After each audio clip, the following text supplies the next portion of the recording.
Journeyman Chronicles.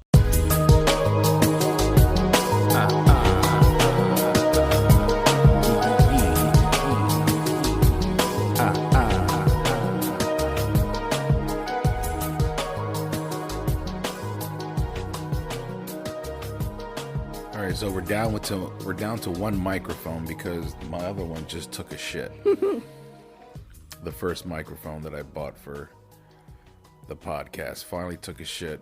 I say finally, but it's only been 6 months. But it was a cheap mic, so it was. Not worried about it. And A, doesn't really matter because now you are joining TCP and you'll have a bunch of equipment. And B, we have money to get another one, so. No, I'm not sweating it. It was just the timing of it all. No, I know. Setting this up to do the wrap up, but nonetheless, we're sharing one mic. It gets us to cuddle. One mic. This is like a Nas song. Mm-hmm. I'll put one mic on the behind the scenes of this little podcast while we're talking. We'll have Nas singing, wrapping up one mic. So we're gonna wrap up episode 23, Mama La Lechera, with Norma Vazquez. What did you think of the episode? Because I know you listened to this one. I did because I had an extra day off this week. So there you go. No diss to any of your previous episodes. I just so happened to have an extra day off this week. So I was able to listen to your podcast as soon as it came out. And I will have to admit that I absolutely loved it. Not because it's you, but I tend to be very critical of your podcast. But I felt like Norma really is incredibly invested in what she's doing. And you could hear her passion throughout everything that she was saying. And I learned so much from it. You alluded to it in the episode, and you and I have talked about it numerous times. And obviously you've been there with me through it all. And I had my own struggles in breastfeeding and trying to make that work. It was one of the hardest things I've ever done. And so every time I would hear somebody say it's the most natural thing, I felt guilty because it wasn't natural to me. The bonding was natural, but the whole course of how painful it was for me and the fact that I just couldn't produce like other women could always made me feel so ashamed and like I couldn't provide for my kids. And that was so daunting and painful. And to hear her speak her truth and the knowledge that she's acquired over the years and specializing in this really was eye-opening because she's right. My mom didn't breastfeed and my grandmother didn't breastfeed. And so when you have generations prior that have never done this task, that have never completed this challenge, it doesn't feel natural. And it was really, really incredibly impressive to me, or better said, it really struck a chord when she said that Latino women have the highest occurrence of postpartum depression. That's a fact that I never knew, and I feel like it's something that is not spoken of enough. It's ironic because when I opened up about experiencing some postpartum depression, your mom was very candid about it. And then I heard other women be very candid about it. And it was just like, why are we so ashamed to admit this? So it was really eye-opening, and I would love to explore and dive into more if there are any listeners out there that want to talk about postpartum depression, I would so love to hear about it and pick your brain, because I think we all go through our own challenges. And Norma is absolutely right. And it's something that I've heard throughout the years, but it's not until you experience it that it really resonates, that you spend 9 months being in the spotlight and all of a sudden you are just in the background.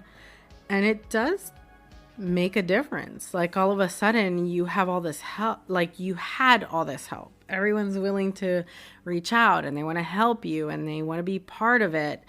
And then all of a sudden you have this baby and now you're tired and feeling a plethora of emotions simply because you're hormonal, not because of any feeling that is occurring of your own, just based off of hormones. And you have to put all that aside and pack it away to take care of your baby. And the focus is all on the baby. And there's just a lot that goes into it. So for me, it was probably one of my most favorite episodes. Honestly, I didn't think I was going to love it as much as I ended up loving it. I think, well, I'm assuming that that you're not alone feeling that way. I know Romy texted me while I was at work. Shout out to Romy. Shout out to Romy and Irvin Lopez. Love you both. And their lovely family. She texted me, like, emphasizing how much she is agreeing with everything that Norma was saying. And to touch back on what you had said, referencing what Norma mentioned about how generations before us didn't breastfeed, our mothers didn't breastfeed. It's mainly because there wasn't an understanding of how important it was, or how to do it, or, you know, the resources and the help and the education. And that stems back to what I think Norma was trying to really explain. That's where all this is coming from, is the lack of education, the lack of resources, and the reasons why. And there's so many different reasons why. And I touch on that in the episode, but I felt like it was really eye-opening for me to hear the little tidbits of information that really are big. Like, women aren't getting that information, and that explains why, like, percentage wise, when you start looking at the data and going through it, as much research as I was doing, and I, you know, considering the time that I have, it wasn't a lot. I would have loved to have done more, but it was enough to show me the disparities. And I just was trying to be as much of a sponge. Obviously experiencing what you went through with Chloe and then Ava, and that's hard to watch because I couldn't do anything. You know, I can only just watch, and I could see how frustrating and how hurt you felt and how upset you were with yourself. So I'm hoping that this episode continues. This is one of those episodes that I hope continues to kind of build up, yeah. Because there's a lot of, I feel, a lot of help there. And especially checking out the website for Mama La Lechera, and checking out what Norma's doing over at Prussian Street Arcade with the baby clothes, and just following her movement and what she's doing. For people that are motivated to want to specialize in this, like, yeah, hands down, I encourage it. We need more of it. You know, congratulations to Bree. Her last name is not Martinez anymore. And forgive me for not knowing what it is right now. But, you know, she just actually got her certification with Norma to be part of Mama La Lechera. And I'm just so proud to hear that there are people that are doing that, because I learned so much. Like, it really is an episode that is not just for women, like for the dads out there that are trying to figure out how to help their significant other or their children's mother throughout this endeavor, like for the people that are chest feeding and body feeding. That was so eye-opening for me, just simply because it's not what I normally see, and that's completely okay.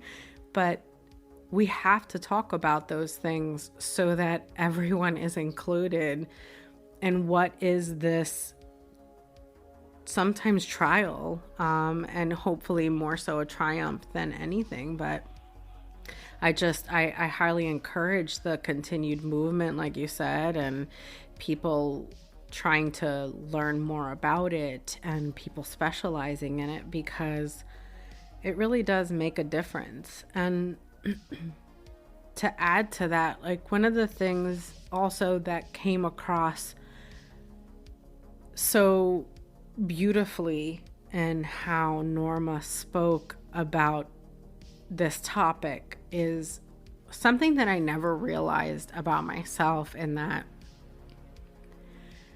I am Latina and I obviously can identify a little bit more with women that are Latina.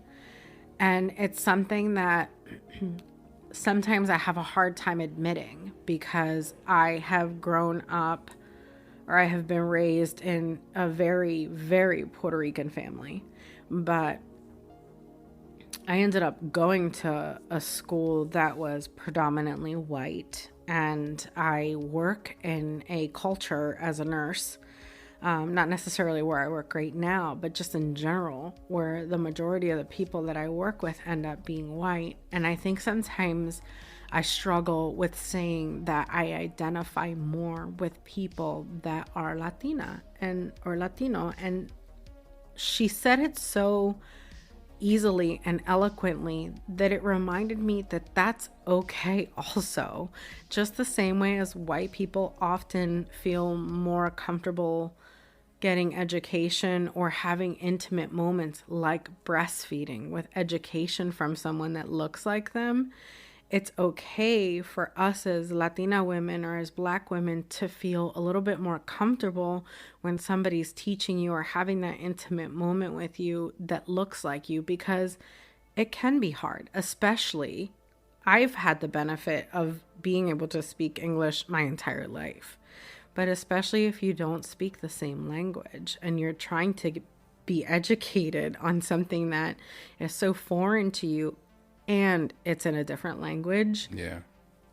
I just, it is mind-blowing to me that we don't have all of those resources. I always equate it to, like, if I was on vacation and I ended up getting sick, or my child was sick and I had to go to a hospital in Europe and I don't know the language, and people would treat me dismissively because I don't speak the language or I don't look like them. I would never want that. And that's why I've always taken a lot of pride in being very inclusive and trying to not look at people by color or what they respond to, because it just isn't a priority to me when I take care of people in a way. As ignorant as that might sound, I say it with all intention, because I often don't see color or gender or race. But there is an innate part of us, I think, in all of us, that there is a level of comfort when you're surrounded by somebody that feels like is like to you. Well, and when she brought that part up, and I started thinking about the generations of women that in our family before, I thought of my grandmother immediately, because six of my grandmother's 8 children were born in the United States, but my grandmother came from Puerto Rico.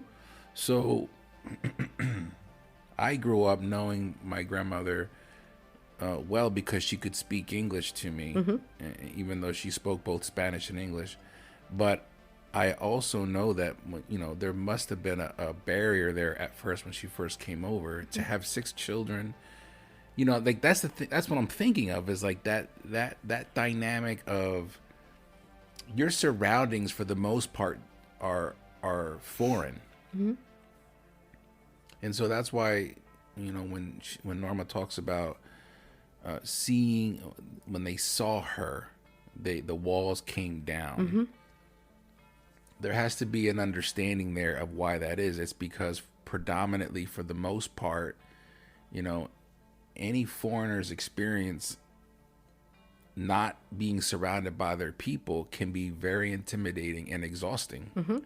And to finally have somebody there that looks like you, that can maybe even speak your language or gets you, that's that warm feeling of that security. Like, okay, you know, I my heart broke when I thought of, you know, my grandmother, or, you know, like your grandmother, like the women in our families that have come to this country from Puerto Rico or from other places. So, you know, that is one of those things that opened up my eyes, and I was like, man, like this is a huge, you know, what we covered in the podcast was great in this episode, but there's a lot more. Oh my God. I mean, I want so much more. The rabbit hole goes deep, because it's like, you know, and one of the things I would love to do, like eventually, and who knows, is like, you know, I would love to kind of take the podcast more mobile, where it becomes more of a docu-series or a documentary, where I'm doing what I'm doing, but maybe now, like, we have this topic of breastfeeding, and let's go through the history of it, and we go visit people and talk to nurses and hospitals and doulas, is that what you call them? You know, like really start visiting people and getting the research to really broaden the scope a little bit. But you know, that's just my brain kind of already starting to think of things. On a smaller scale, you know, as soon as I heard it, I was like, oh my God, you have to have her back. Yeah, I would love so much more to explore. Yeah, she's one of the guests that I would like, once I'm locked and loaded with my live interviews. I would love to have her back and really talk more. But this was a great episode. It was a little shorter than what I was used to, but when I listened back to it again, because I had interviewed Norma like a month ago, and I finally listened to it again right before I uploaded it, and I was editing it, and I was like, wow, this is actually a really good interview. There's a lot of gems in here. She's so genuine and passionate about what she's doing, and that, I think that's what really pulled at my heartstrings, because, like, I can, as a nurse, I can relate to certain aspects of that, because I take care of people, obviously, in all different walks of life, and dealing with many different issues and situations, and I've worked in different arenas, and I get it when she says that, when you brought up that she says that she could see the walls coming down. Like, I can relate to that as a nurse, walking into someone's room and seeing those walls come down, just the same way as I've walked into rooms and seeing people clamor up because I'm Puerto Rican or Hispanic or, you know, younger. I started my career out when I was 20, so even just walking in to take care of people that were older and them feeling like I have nothing to offer because I was young. So her passion for what she's doing and her dedication to continuing to grow her craft and her practice is so evident that it bleeds throughout the interview, and it was really beautiful. and just a leap of faith to change her career and Oh my gosh, and take a step and say, this is what I want to do. I want to do it my way. That small little tidbit of it is like a common thread of fabric woven through all these episodes. For the most part, it's like, no, I'm going to now, this is what I'm going to do. And I was just happy to add this this episode to the catalog. Thank you, Jazzy and Jose, for suggesting Norma, because Norma came up because Jazzy had to cancel her interview the first time. And so her and Jose were like, can we suggest somebody? And I'm like, absolutely. Like, I'll take whoever. And we're always open to suggestions. I'm always open to suggestions. And Norma's name came up, so I'm grateful. And like I said, I'm hoping that this is one of those episodes that slowly builds, and I will have Norma back. If she'll be back, if she'll come back, we'll do it. We'll do a in-person interview. I can't wait to watch her grow. Yeah, because I'm so excited. Even for that. like when you watch, like when you look at her, like I mentioned in the episode on her Instagram, like because she's a photographer, and she's got this eye, and all her pictures have this white bordered mat to give it a very photogenic look of a finished piece. Okay. You know what I mean? And it's just dope. It's like, okay, it's easier on the eye. It's nice to look at. It's very clean. It's presented well. And I can tell that she has like the creative mind. So with Mama La Lechera and what she's doing at Prussian Street Arcade with the baby clothes, and she's bringing more and more people on board, certifying them.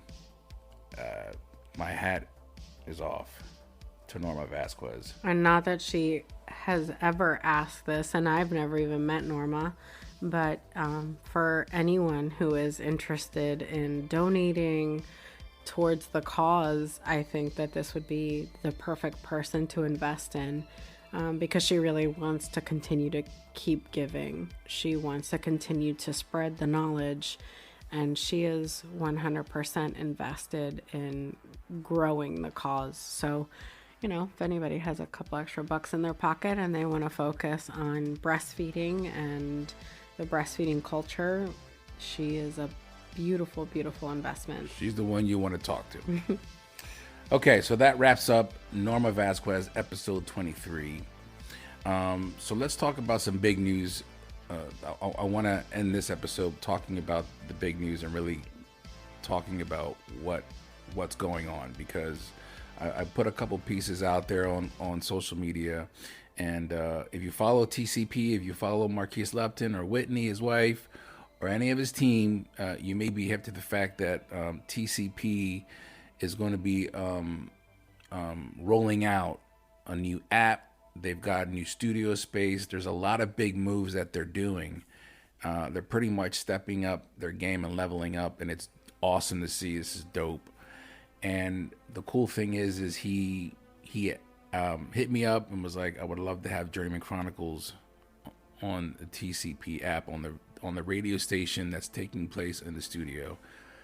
And I was like, whoa, this is awesome. And I'm stoked because I'm going to have an opportunity to start doing in-person interviews live. So what we're doing now with the Chronicles will continue, because I'm not changing it, but it is going to be a little different because I'm not going to have so much of this edited presentation. It's more of an unfiltered live in the moment. And I'm kind of hoping that I can, during the live interview with the guest, when people are listening, they can engage maybe on a message board or something through the app. I'm just spitballing ideas. I don't know what the app entails. That's not my department. It's a growth opportunity. But it's an opportunity, and I'm like so excited. and I know you're excited too. And I think we've been kind of like just very grateful and appreciative because Marquise has been very, very kind and helpful, and has given me advice. And he was on the podcast. Marquise Lupton's interview is episode 11. So I'm just ready to go. I'm ready to go. I'm ready to participate. I'm ready to contribute. And I'm honored that I can bring the Journeyman Chronicles to that platform and share it with more people. So get ready, because once that ball starts rolling, I really feel like my creative juices are they're gonna spin out of control, and you're never gonna see me. I'm sorry. It's okay, baby. I'm all right with you shining right now. I want to be. No, I'm just joking. But I'm stumbling over my words because I'm excited. I'm proud of you. I'm excited. Thank you, and I'm happy that that the content is recognized and appreciated, and that fuels me to do more. And the main focus of it from the very beginning was I just want to share people's journeys and their stories so that we can all learn about one another. And I feel like live interviews with people in Lancaster City or surrounding areas, it's not just Lancaster City, but we're both from Lancaster City. That's like my home, and that's your home. So I feel like it's just so dope to be back there doing these interviews, like just feeling the old stomping grounds kind of running through my veins all over again. It's like, it's just it's surreal for me, and I'm just very grateful, and I'm excited. So once once more information comes out, I'm obviously going to be putting it out there, but I'm just looking at it like, get ready for a weekly, maybe a Wednesday night, 7 p.m. live. You got to download the app to listen. All that information will come. But the amount of different types of guests that I have in mind, and the content that I know it's coming. I can feel it, and it's the first time I've ever felt that before. So it's like, it's kind of like I'm ready to get going. So I'm grateful. I'm grateful for you, Alexsandra, for your patience, because I don't know if anybody knows this, but I've been going through this phase the last 3 years or 4 years where I've been trying to find something. I've been trying to find my niche. This is it. And I have this habit of diving into something, and then it never really works out. But the podcast, just something about it clicked, and I continue to work hard on it, even though I don't have as much time. And the time that I do, sometimes I take away from you and the kids, and I'm grateful for your understanding. I know where you are. I know where you. I know you know where I am. I know where your heart is. I am. My heart's right here, and I'm right here. I'm not going anywhere. But until the live studio, right. Until that starts, I gotta go to the studio. All right. Thank you, Marquise, sincerely, for the opportunity and allowing my husband to be a creative genius. Yes, with what he does. TCP, the Cultured Professional. Look out for it. The Journeyman Chronicles live. Man, I'm excited. Let's end this episode on that note. I'm going to see you guys probably in a week. What's today? Friday? Mm-hmm. So 10 days from now, episode 25, Jazzy Garcia. 25. 25. Oh, how great. She's recommended Norma. She reckoned, yes. And she's coming up next. We rescheduled, and we got that interview done. It's already done. It's actually one of my favorites. A lot of laughs in this interview coming up with Jazzy Garcia. For those who don't know, Jazzy Garcia, a couple times throughout the podcast, I've mentioned toosincere.com. I even plugged the online business with my wife Alexsandra during the Christmas episode. They make soy-based candles. Jazzy makes these soy-based candles, different types of names, creative names, different smells and scents. And so I wanted to talk to Jazzy and get to know her a little bit more and find out the journey behind her creating these candles. So that's what's going to come up next in about 10 days. Until then, I'm laying low with my wife. We got to find me a car. That's what I'm trying to do right now. And it seems looking for a car online right now is a lot of shiesty ass scamming people getting my hopes high. And then they just pull the rug from underneath my feet. But anyway, I shall digress. How about we end the episode with saying a reminder that if there's anyone out there that wants to talk about their journey, share their journey, because they have something to add to where we live and what we are and what we're doing as a generation, as a culture, as a people, hit us up. If anybody wants to talk to me, share with me your journey. That was weird. Hit me up. Super weird. Please don't use that as your basis on reaching out to the Journeyman Chronicles, because it was really man in a van saying, come get candy. It's all right. Come get candy. No. All right. That's weird.